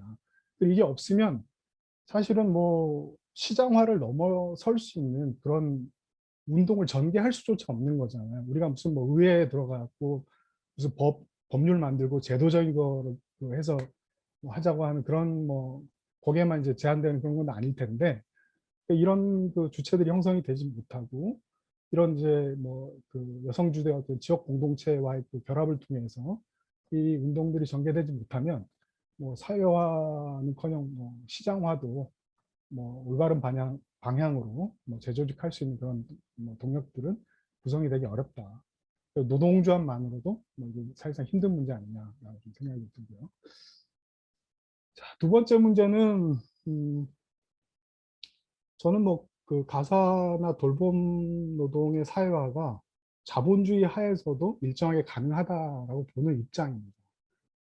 그게 뭐 전혀 불가능하지. 물론 이제 뭐 사회주의 그 경제하에서는 또 다른 방식으로 이렇게 조직이 되겠지만은 자본주의 하에서도 뭐 의료나 뭐 지금 뭐 어린이집 같은 보육 관련 일정하게는 이렇게 이제 뭐 공공성이라는 개념에 맞춰서 조직되는 방식으로 그 가사노동이나 돌봄 노동도 전체적으로 그런 형태의 이제 조직이 가능하다고 보여지는데 여기서 나서는 가장 큰 문제가 경제적으로 보면 이제 국가 투자에 대한 그 성격의 문제예요. 앞서 이제 여러 발제에서 뭐 재원 문제는 사실 거의 뭐 언급을 안 했는데 재원을 어떻게 마련하고 그다음에 그거에 따라서 국가가 어떤 형태의 그 움직임을 가져나가냐에 따라서 그 공급 방식이 완전히 달라지게 되는 거죠. 첫 번째가 그 사회투자 국가론이라고 해서 뭐 우리가 흔히 이제 제3의 길로 알려져 있는 예전에 이제 뭐 한 20여 년 전에 영국 그 토니 블레어 신노동당에서 주로 이제 제기됐고 그때쯤에 그러니까 21세기 초에 이제 한국에서도 뭐 이런 것들이 계속 그 유행 삼아 쭉 들어왔습니다. 이게 어떤 거냐면 국가에서 이제 그 사회 투자가 진행이 되는데 민간의 이제 복지 시장 그 민간 시장의 그 기반과 활성화에 맞춰서 그런 사회 투자를 진행하라라는 그런 것이거든요. 그래서 이제 대부분의 이제 이런 이제 그 공적 서비스 방식, 그 공급 방식이 현재로서는 그 사회투자 국가론 방식으로 계속 공급이 되고 있는. 그래서 앞서 이제 발제에서 나왔던 그 뭐죠? 돌봄 그 시장이 민간 주도로 된 게 똑같은 이런 방식에 의한 그 공급들이 이루어졌기 때문에 그렇게 돼요. 그래서 이것 자체가 이제 복지의 시장화를 대체하는 그런 이제 사회 투자의 방식들인 거고, 이때 이제 국가 투자라고 하는 것은 시장의 마중물의 역할을 한다라고 뭐 스스로들 그래요. 그래서 지금 당장 이윤이 나진 않지만 이윤은 날 수 있는 그런 이제 형태의 그 영역으로 국가 투자가 먼저 이루어지는 거죠. 그러고 난 다음에 이제 그 민간 기업들이 참여해서 거기가 이제 이윤을 이제 그 구성할 수 있는 그런 시장화하는 그런 수단으로 되고 있는 것이고, 대표적으로 지금 현재 한국판 뉴딜 사업이 이 형태로 똑같이 제기되고 있는 그런 수준입니다. 그래서 지난주에 이제 한국판 뉴딜 2.0 이렇게 해서 대통령이 발표했는데 전체 220조 수준이고 뭐 이렇게 쭉 보시면 아시겠지만 뭐 일자리도 아주 임시적이고 뭐 굉장히 질 낮은 일자리를 이제 뭐 창출할 뿐만 아니라 대부분의 이 투자들이 국비가 160조 원 수준으로 들어간다고 되어 있는데 이 중 대부분들이 다 재벌들이 자기 그 어떤 사업 기반들을 마련할 수 있는 영역으로 대부분 다 쏟아져 들어가는 그런 방식인 거죠. 이게 바로 그 사회 투자 국가론적인 측면에서 국가 투자가 좀 진행되고 있는 것이고, 어, 이거는 최근에 나온 그 정부 보시고, 그다음 두 번째가 재정 만능론이 있습니다. 현대 투자 통화 이론이라고 해서 MMT 그 진영에서 뭐 하고 있는데 이건 뭐 이걸 이론적으로 좀 제가 말씀드리면 굉장히 좀 내용이 좀 많고 긴데요. 어쨌든 결론만 말씀드리면 화폐를 무한정 발행해서 재정적으로 충당해도 된다는 것은 잘못된 주장이라고 저는 보고 있습니다. 그래서 뭐 신규 국채를 발행해서 그걸로 이제 화폐를 그 재정을 조달을 하면 이게 아무리 현재 같은 저금리 상황이라 하더라도 국가의 조세 징수 능력에 여러 이제 한계와 제한을 가져올 수밖에 없는 그런 상황이고, 그에 따라서 인플레이션을 유발할 수 있는 그런 건데, 근데 이제 미국 같으면은 양적 완화로 이 본원 통화량을 몇 배 이상 높였잖아요. 그러니까 이게 미국 같은 나라만 지금 현재 가능한 그런 방식일 수 있는 거예요. 미국이 이제 달러가 세계 화폐이고 금융시장이 이제 미국과 기축통화국 중심으로 돼 있기 때문에 굉장히 이제 이 조세 징수 능력 그 자체보다는 미국이라는 뭐 이 그 금융시장에 대한 장악력 자체로 이런 화폐 발행이 가능한 거기 때문에 이게 가능한 그런 형태고요. 한국 같은 그런 실흥국들에서는 이런 걸 써다가는 뭐 거의 큰일 나는 그런 상황이 되는 거죠. 또 하나는 이제 필요 이상의 화폐량이 증가하면은 이론적으로 놓고 보면 이자 낳는 자본이라고 해서 대부 자본을 증가시킵니다. 이게 뭐 대표적인 이제 이 화폐 퇴장의 하나의 방식인 건데 우리가 흔히 아는 지금 현재 양적 완화나 이런 걸 통해 갖고 지금 부동산이나 주식 채권 시장 인플레이션 막 지금 초래하고 있지 않습니까? 이게 바로 그런 겁니다. 그러니까 생산과 유통에 필요 없는 이제 그 화폐들은 대부분 다 이런 식으로 자산 시장으로 다 빠져나가기 때문에 그걸 통해서 자산 불편을 이제 초래하게 된다. 그래서 뭐 이런 방식들로 사실은 문제가 있는 것이고. 그래서 가장 뭐 적합한 그 국가 투자 방식이 뭐냐? 그랬을 때 제가 만든 말인데요. 생산적, 시장 대체적 국가 투자 이게 필요하다. 그래서 국가 투자라고 하는 거는 신규 수요와 공급이 존재하는 영역에 투자가 되면 그 새로 이제 화폐를 발행해서 조달하더라도 수요 자체가 일정하기 때문에 수요를 막 화폐 수요가 뭐 증가된다 하더라도 인플레이션 같은 그런 문제가 발생시키지 않고 유지된다는 거죠. 뭐 대표적으로 뭐 예를 들어서 우리가 지금 재벌이 하고 있는 그런 영역들, 뭐 반도체 생산이나 이런 것이 뭐 국가 투자를 통해 가지고 물론 이제 신규 수요를 형성을 해야 돼요. 안 그러면 뭐 또 똑같이 경쟁을 해야 되는 거지만 뭐 그걸 이제 뭐 재벌 사회와 같은 형태로 우리가 뭐 투자를 진행이 돼도 사실 이게 그 화폐 영역에서는 이제 어떤 문제도 일으키지 않는다는 그런 얘기고요. 두 번째가 이제 수요가 있다고는 하지만 그러니까 이윤이 날 정도는 아니어서 뭐 예를 들면 지금 이제 가사 그 서비스 시장 같은 그런 경우인 거죠. 굉장히 이제 일정한 이제 고수익이나 이런 게 이제 맞아야 이렇게 거기 이제 시장이 좀 형성이 되고 그렇지 못하면 뭐 이렇게 형성되지 않는 그런 이제 영역들이 있는데 이런 경우에 이제 그 민간 투자가 이루어지지 않지만 이 영역에 대한 그 국가 투자가 이루어지게 된 경우에도 사실 그 화폐 유통에서는 전혀 이제 문제가 없는 그런 상황입니다. 그러니까 우리가 얘기하는 가사 노동의 사회화는 주로 이러한 영역에서 이루어지기 때문에 사실은 이게 이제 일정한 수요와 그 공급의 이런 조건들이 맞게 되면은 새로운 이제 화폐를 동원하더라도 크게 영향을 미치지 않습니다. 그다음에 세 번째 이제 그런 형태의 이제 단순 재생산도 안 되고 계속 뭐 적자가 되지만 이제 사회적 필요에 따라서 진행할 수 있는 영역들이 있는데 이거는 이제 사회적 잉여의 재분배 문제가 되기 때문에 조금 좀 다른 문제 차원에서 좀 접근이 가능한 문제가 아닙니다. 그리고 세 번째로는 그래서 가사 돌봄 노동의 사회화를 어떻게 좀 할 수 있는가에 대해서 나름대로 좀 시뮬레이션을 좀 해봤습니다. 자세한 내용은 그 나눠드린 자료집에 실려 있고요. 그걸 좀 참고해 주시고 이거를 세부적으로 보기에는 너무 시간이 걸릴 것 같죠? 그래서 간단히만 좀 살펴보면은 영역은 뭐,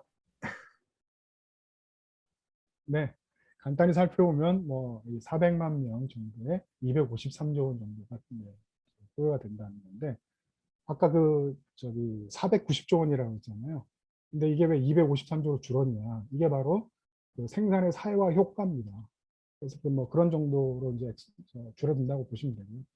그래서 어떻게 동원할 수 있느냐, 뭐 여러 형태로 뭐 시뮬레이션 해봤는데 의료보험과 같이 이제 가사보험 형태로 뭐 72조 원, 정부 지출이 지금 뭐 세출 조정이나 이런 것도 지금 거의 매년 60조 원씩 좀 하고 있는 상태고 국채도 5년 동안 이제 70조 원 정도 발행하면 되는데 매년 14조 원 정도라서 이게 뭐 거의 부담이 안 가는 그런 수준이에요. 그다음에 신규 화폐를 이제 100조 원 정도 하는데 이거 5년 동안 이거 사용하는 방안인데 매년 한 20조 원씩 증발하는 것은 현재 16조씩 이미 지금 하고 있는 상태이기 때문에 큰 부담 없고요.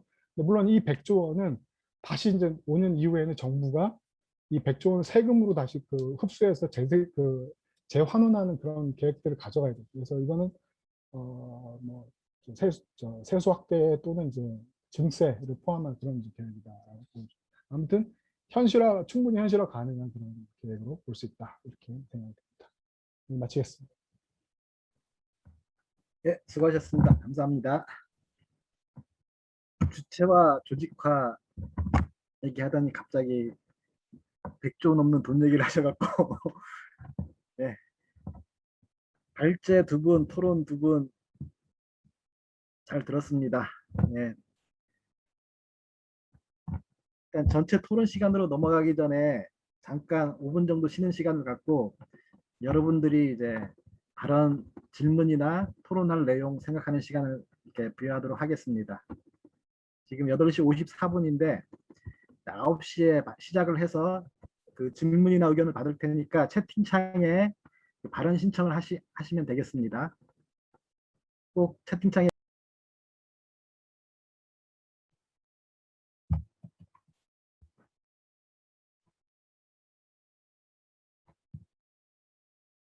네, 9시가 다 됐습니다. 시작하도록 하겠습니다.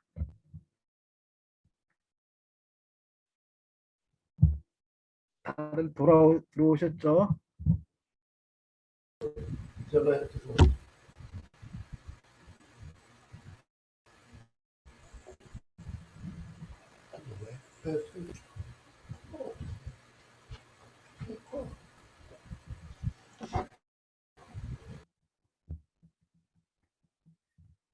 네, 그 전체 토론 시작하기 전에 여러분 그 설문조사 결과 공유를 잠깐 해드렸는데 우리 허성실 조직위원장께서 설문조사 결과에 대해서 잠깐 얘기를 해주시도록 하겠습니다. 네, 안녕하세요. 그 설문 누르시면 다 보이시는데 관련해서 뭐 잠깐만 말씀드리겠습니다. 그 일단 1번 질문에 대해서는 그 과제 중 가장 필요하다라고 생각하셨은 거 관련해서는 지역별 가사 돌봄 센터가 42분 중에 14분으로 33% 기록을 했고요. 공공사회 서비스법 가사 돌봄 사회보험제도가 38%, 42명 중에 16분 네, 투표해 주셨고요. 그리고 무급가사 노동자 국민연금이 42분 중에 13분 투표해 주셨고요. 돌봄 휴직 때 아버지 돌봄 휴직 의무화가 42명 중에 10명 이렇게 투표해 주셨고요. 가장 많은 득표수를 차지한 것이 전체 가사 돌봄 노동자 노동법 적용, 안정된 일자리와 노동기본권 보장 이게 42명 중에 29명 투표로 69%를 차지하였습니다. 두 번째 질문은 나의 하루 가사 노동 시간은 얼마나 되나요? 라는 질문이었는데요. 이건 이제 젠더 성별별로 이제 나눠가지고 설문을 받았습니다. 그래서 젠더 성별 여성 같은 경우는 2시간 초과가 24%로 가장 많은 득표수를 차지하였고요. 젠더 성별 남성 동지 같은 경우는 1시간 이하가 17%로 가장 높은 득표를 받았습니다. 그리고 제3의 성별 같은 경우는 2시간 초과가 5%로 가장 높은 지지를 받았습니다. 네, 화면 요거 설문조사에서도 보실 수 있으니까요. 자세한 건 꼭 참고해 주시면 감사하겠습니다. 네, 감사합니다. 네, 그 채팅창을 통해서 긴 글이 올라와 있는데 그 전체 토론 들어가기 위해서 아직 신청자가 없는 것 같습니다. 네, 신청자가 없긴 한데 아까 앞에 그 소망 동지께서 그 490조 원을 이제 나눠서 이제 80만 원 지급하지 않으면 좋겠냐 뭐 그런 의견을 올려주는데 거기에는 답변도 이제 홍성만님께서 해주셨고요. 혹시 다른 이제 신청자가 없기 때문에 소망 동지 발언 가능하실까요? 음소거를 해주셔서 의견을 얘기해 주시면 좋을 것 같은데. 네, 제가 아직 홍성만 선생님의 답변도 다 잘 못 읽었고 그런데 일단 저는 이제 당원 아니고요.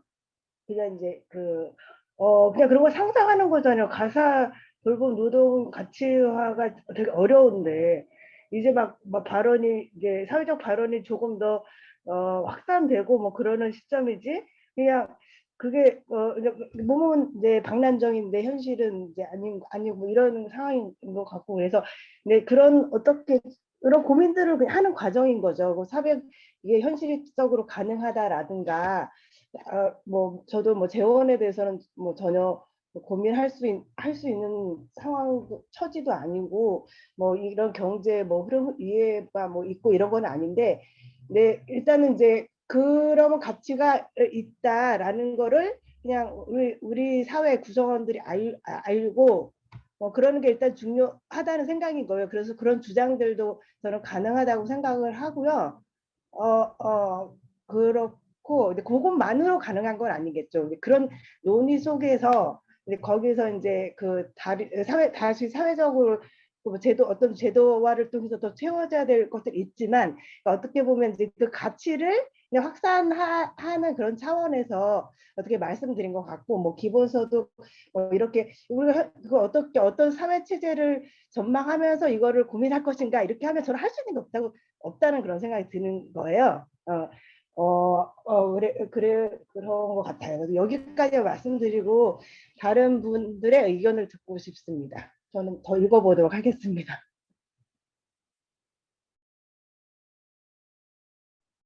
예, 감사합니다. 예, 혹시 또 다른 신청분 안 계신가요? 예, 안 계시면은 그 발제자 두 분께서 그 토론해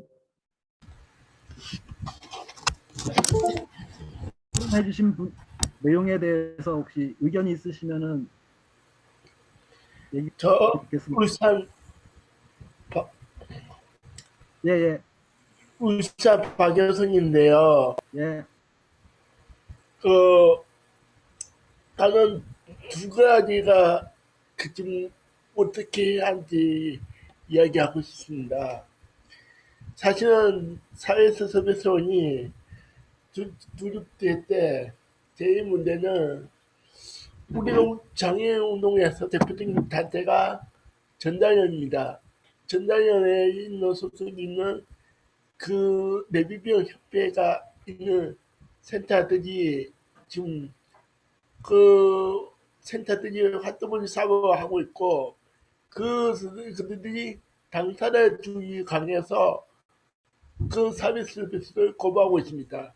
그러니까 전달연에서 이 사회 서비스의 문제와 그것으로 어떻게 그 사람들을 설득할 것인가. 우리 변호당에서 그 조직가의 그 장애 조직가께서 이런 방식을 가져야 한다 하고요. 두 번째는 예산이 그 PCP의 사업을 이야기를 들었지만 예산을 어떻게 할 것인가는 그게 중요하지 나오지 않고 있습니다.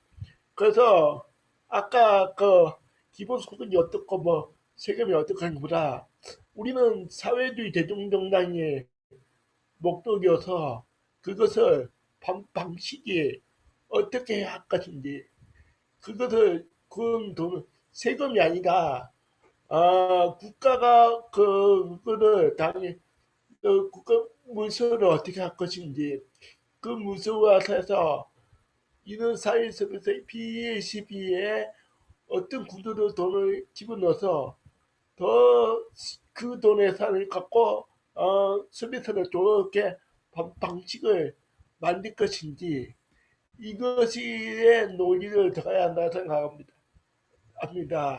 그래서 자본주의 사회에서 구조가 어렵다는 것은 알고 있고 그 자본주의 사회의 구조는 어렵지만 우리 당은 그거에서 대안을 던지고 그 대안에서 대중들이 그 정당이 어떻게 다른 정당하고 틀리구나 그래서 방식을 더 발전해서 지금 뭐 불법 기업들이나 이런 문제 기업들을 인수하고 그 기업들이 지금 갖고 있는 그 재산을 문수해서 그 돈을 인수를 갖고 이 사회 서비스는 얼마나 CP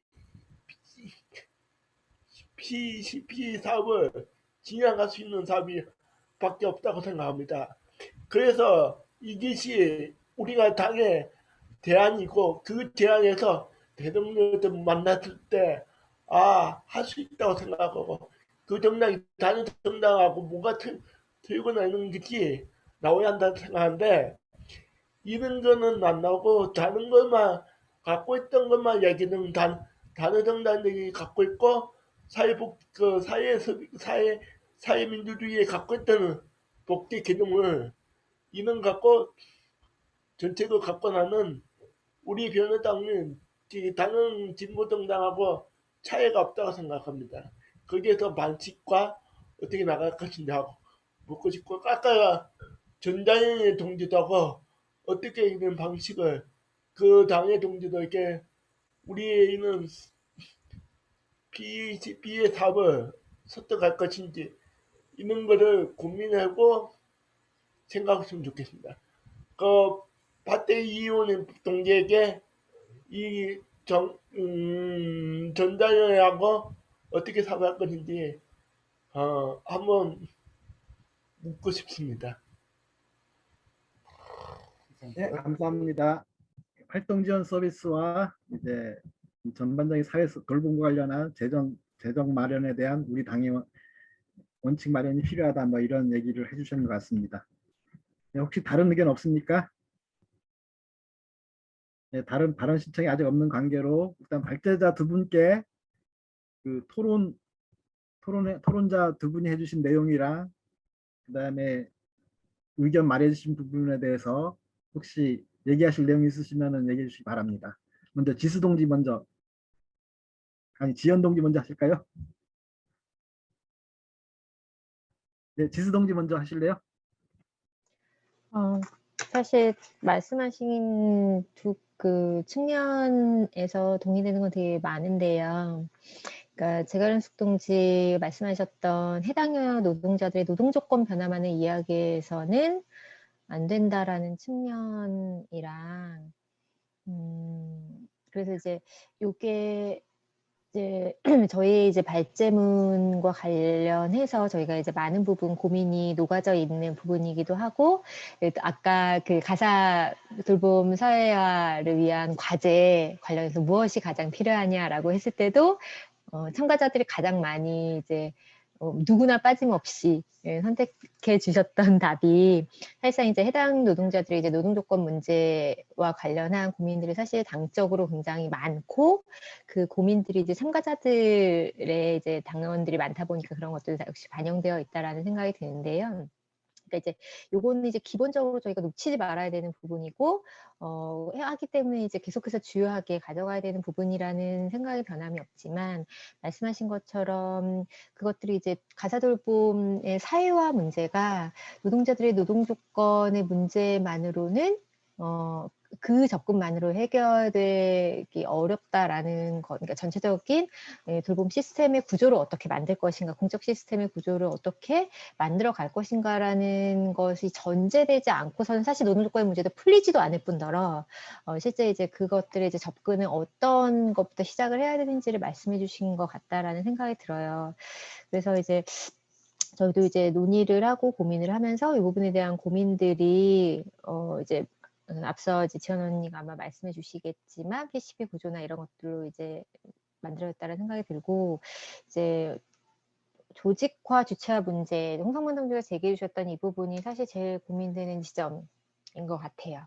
그러니까 사실은 당이 실질적인 이제 저희가 이제 영향력을 미칠 수 있는 범위, 실제 노동조합이 되었든 지역별 커뮤니티가 되었든 실제 하는 단위에 대한 접근력 또는 새로운 단위를 구성해낼 수 있는 힘과 능력, 뭐 이런 것들을 우리 스스로 이제 어떻게 이제 주체적으로 배치해 나갈 수 있을 것인가, 이 운동에 함께 하고자 하는 이제 사람들로부터 시작이 되는 거잖아요. 그래서 말씀하셨던 이런 조직화와 주체화 문제와 관련해서 당에서 어떤 부분을 주 매개고리로 해야 되는지와 관련해서는 말씀하신 것처럼 많이 이제 발전에도 비어 있고 실제 조직에서도 많이 비어 있는 부분이라고 생각하기 때문에 이 부분이 앞으로 이제 저희가 해 나가야 되는 사실 가장 중요한 부분이라고 생각하고 있습니다.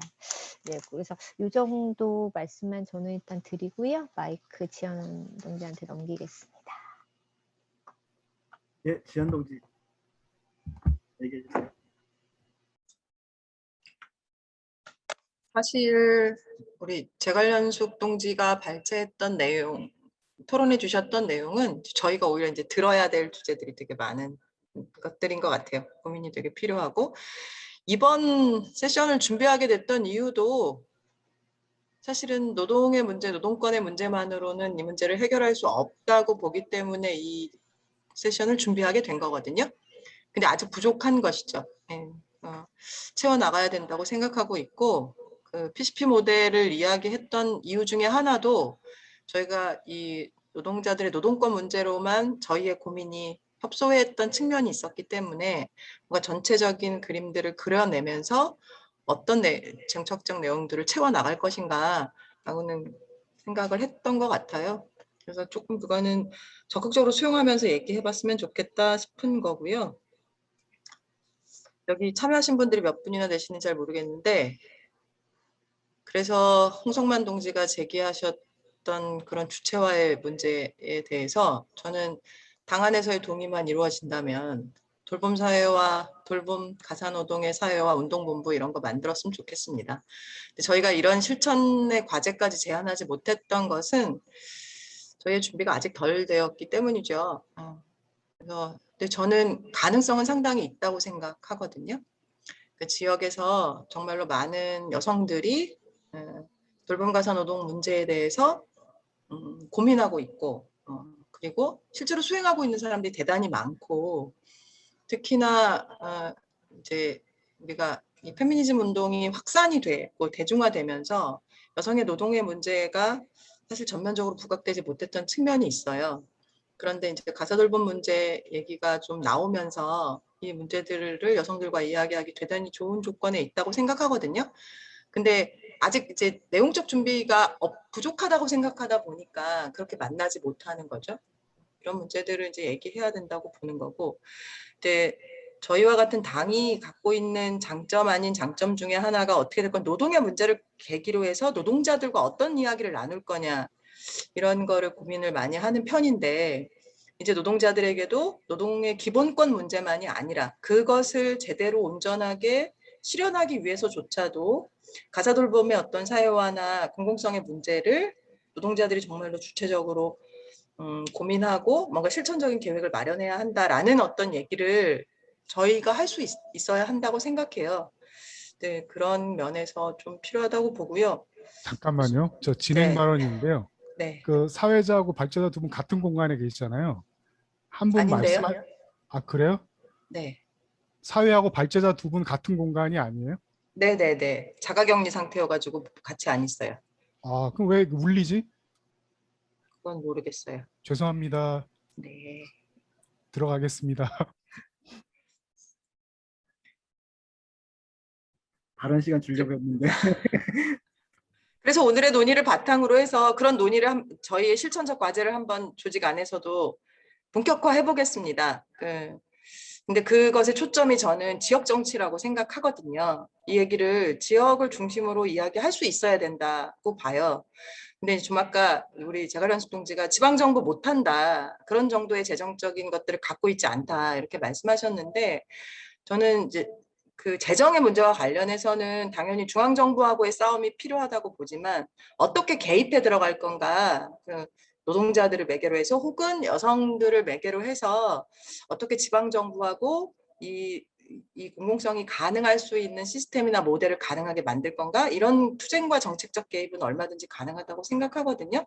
그런 싸움을 해야지만 사실은 재정도 어떻게 할 거냐 이런 얘기가 나올 수 있다고 봐요. 근데 싸움이 없으니까 우리의 그림이 다소 관념적일 수 있다고 보고 오늘 세션이 그런 것의 계기가 되었으면 좋겠습니다. 그렇게 준비를 좀 고민하겠습니다.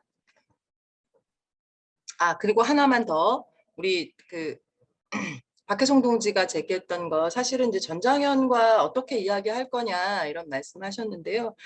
사실 이제 사회서비스원 만들어지는 과정에서 사실 장애인 활동 지원이 영역 대상에서 배제되는 곳들이 굉장히 많았던 걸로 제가 알고 있거든요. 그런데 이제 장애인 활동 지원을 매개로 해서 장애인의 인권이나 돌봄의 문제들까지를 포괄하는 이런 얘기들을 사실 본격화한 적은 없어요. 근데 이제 만약에 이제 말씀하신 이야기들이 있고 또 장애인 노조도 만들어졌기 때문에 당 차원에서 열어놓고 간담회를 좀 추진해 보면 좋겠다고 생각하고요. 해당 당원들이 그런 것들을 제안해 주시면은 적극적으로 만나 들어가면서 그들의 고민도 받아내고 실천적인 어떤 지점도 확인할 수 있다고 생각해요. 그런데 지금 현재 저희가 갖고 있는 자원이나 내용 정도로는 아직 취약하기 때문에 조금 그런 기회를 한번 만들어 보도록 하겠습니다. 네, 감사합니다. 두 분 발제자가 발언을 길게 하셔갖고 네, 마무리 발언 드리지 않도록 하겠습니다.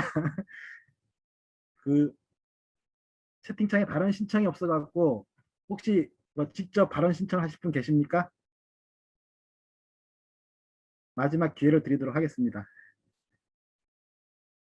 네, 우리 그러면은 그 토론자로 참여하신 두 분께 짧게 한 1분 내로 발언을 마지막으로 이제 드리면서 1분 내로 하지 말고 좀 충분히 주시면 안 돼요. 너무 쉽게 하실까봐 시간이 주제가 있었으니까 마음껏 해주셔도 된다고 생각합니다. 함께 고민해 주셨으면 좋겠고 홍성만 동지 얘기해 주십시오. 예, 저는 짧게 하겠습니다. 이 화면 다 보이시죠? 이게 한국판 뉴딜 2.0 주요 내용입니다. 뭐 아시겠지만 아까도 짧게 말씀드렸는데요. 총 사업비가 5년 동안 220조 원이고요. 일자리가 5년 동안 220만 개를 만든다는 건데 뭐 이렇게 크게 이제 세 가지로 구성이 돼 있어요. 제가 마지막에 이런 좀 황당한 얘기를 했잖아요. 뭐 전체 253조짜리 어떻게 구성할 수 있냐. 사실 한국판 뉴딜 5년 이것도 5년짜리 구성으로 좀 해놓은 건데 국비가 여긴 160조 원이 들지만 제가 계산한 걸로는 130조 원이면 되고, 물론 여기 신규 통화를 새로 발행하지 않고 여기 민간 자본을 끌어들이는 방식이지만 그렇지 않고, 그다음에 이건 굉장히 임시적이고 비생산적인 부분, 그다음에 결국에는 이제 시장 이윤을 충족시키기 위해서 사전 투자하는 이제 국가 투자 영역에 국한되지만 이거는 계속 끌고 나가는 그런 거거든요. 자기 공급 체계를 공적으로 계속 구성해서 계속 이렇게 수요가 소비되고 생산되고 하는 그런 영역들입니다. 그러니까 지금 이 사회 구조에서 못하지 않은 그런 거죠. 그러니까 국가 투자의 이런 원칙과 방향만 확인한다면 뭐 사실 얼마든지 가능한 그런 문제고요.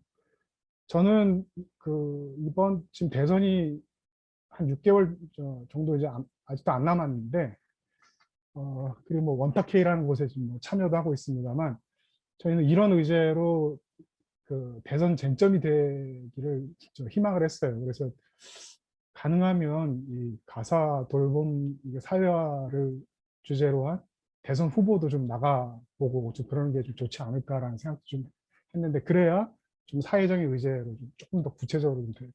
그 과정에서 뭐 지역에 아까 말씀드렸던 뭐 지역 사회에서 어떤 뭐 여성들의 이제 뭐 조직화나 당적 조직화도 좀 가능한 그림이 아니었나 싶은데, 너무 좀 준비가 안 되는 게 좀 현실인 건지 어쩐 건지 좀 아쉽다라는 그런 좀 생각이 좀 들고, 남은 시간에라도 그게 좀 가능한 거면 좋지 않을까라는 그런 생각들을 마지막으로 좀 전해 보겠습니다. 이상입니다. 네, 감사합니다. 발제자분, 토론자분 무릎 감사하고요.